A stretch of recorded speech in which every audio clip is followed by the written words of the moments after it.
So what can be prototyped? The answer is pretty much anything. We can prototype services by role-playing interactions between people and creating environments in which to have those interactions, whether it's a sales meeting or a check-in process at a hotel or a restaurant service experience. Role-play is a great way of testing whether or not a particular service is engaging or not. We can also prototype operations and environment. If you were trying to create a new configuration for a manufacturing facility or a kitchen of a restaurant, how might you go about prototyping it? A great example comes from the movie The Founder, which is about the founding story of Ray Kroc and McDonald's.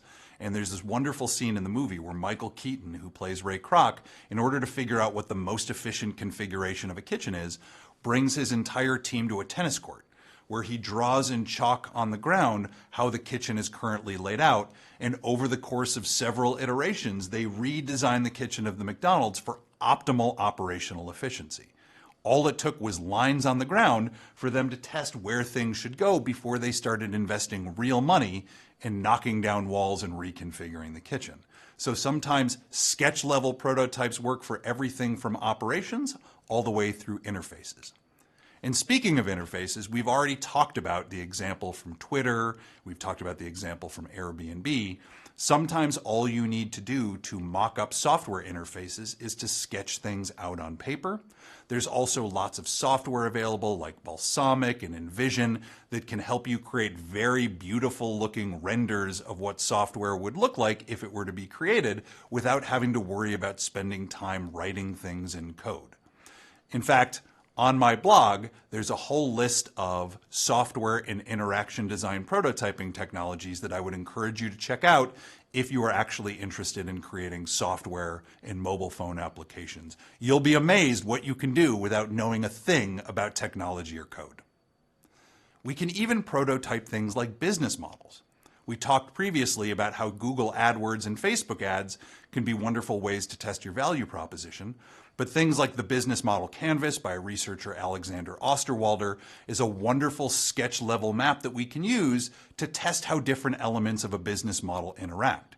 And if you look at a business model canvas, in each one of these 9 building blocks, there are assumptions that we're making about a business that we're creating or a new division that we're going to start. Use those questions to form prototypes to gain confidence in each of the answers and iterate your business model canvas as you go, and use this as a way of learning and communicating your ideas, not just validating them at the end. My personal favorite approach to prototyping is something we call Wizard of Oz prototyping, or the wizard behind the curtain. It gets its name from the movie The Wizard of Oz, and as you may recall, the great and powerful Oz at the end of the day was an elderly man behind the curtain pulling levers and dials in order to fake the great and powerful Oz for Dorothy and her companions.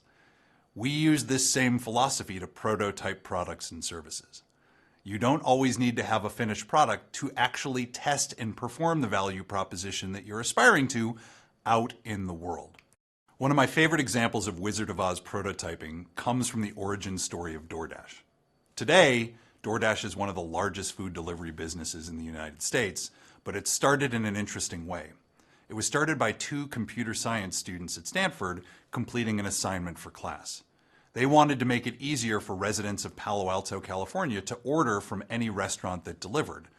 And at the time, in order to order a restaurant delivery, they needed to be able to call each individual restaurant they wanted to order from, which meant it was a lot of effort. You had to decide what you wanted, and then you had to call each restaurant individually, and it wasn't the seamless experience we have today with modern restaurant delivery. So in order to test this value proposition, rather than immediately code up a website with all sorts of features and benefits, which they could do because they were computer science students, they instead decided to run the business manually to validate that it was a business worth pursuing in the first place. So they went to restaurant websites and to restaurants themselves, scanned menus and put it on a landing page along with one of the founders' phone numbers, and then put the word out onto the Stanford campus with flyers and other things saying, hey, if you're interested in ordering from any restaurant in Palo Alto, call DoorDash and we'll deliver it to your dorm or to your apartment. And in the very first hour or 2, the phone started ringing and someone would call up and place an order for Thai food. They'd collect payment in the form of PayPal or some other type of payment method. And then what did the founders do? They called up the Thai restaurant and placed that same order and went and picked that order up and delivered it to that person's apartment. And just like that, DoorDash was revenue positive on the very first day it launched. As it gained popularity, the phone rang more, they added a second phone number, and after a while they had enough volume that it was pretty clear they were going to need to actually automate this service. And so they started investing in technology and also were able to go to these same restaurants that they had been working with to date and say, hey, have you noticed this big lift in your sales? The reason that you have this lift is because we've started this company called DoorDash, and we've been hacking together a way of having people order from your restaurant with a single phone number. If you'd be willing to partner with us and maybe create an API or a piece of technology that would allow us to integrate more seamlessly, we can do this on an automated basis, and you can experience this lift going forward. And of course, restaurants that were experiencing an increase in sales were delighted to get on board. But the point of the story isn't just that it was a clever way to start. It was that you don't have to code something up. You don't have to make the highest fidelity version in order to test whether or not a business works. Sometimes running a manual prototype, even for something that's technological, is the best way to gain confidence that it's the thing to pursue. We can even prototype relationships. Whether you realize it or not, you've probably been prototyping for a large portion of your life. What's dating a prototype of? Well, dating is typically a prototype of a partnership longer term or marriage. You start by meeting somebody for coffee, then maybe as you gain confidence that there's someone you want to see again, you take them for lunch or for dinner, then maybe you go away for a weekend, all the while adding fidelity to the idea as you gain confidence that it's the right thing to pursue. So this idea of continuously prototyping and testing our assumptions is something all of us do, but the really important key, and I'll say it one more time for emphasis, is just enough fidelity to answer the question and no more.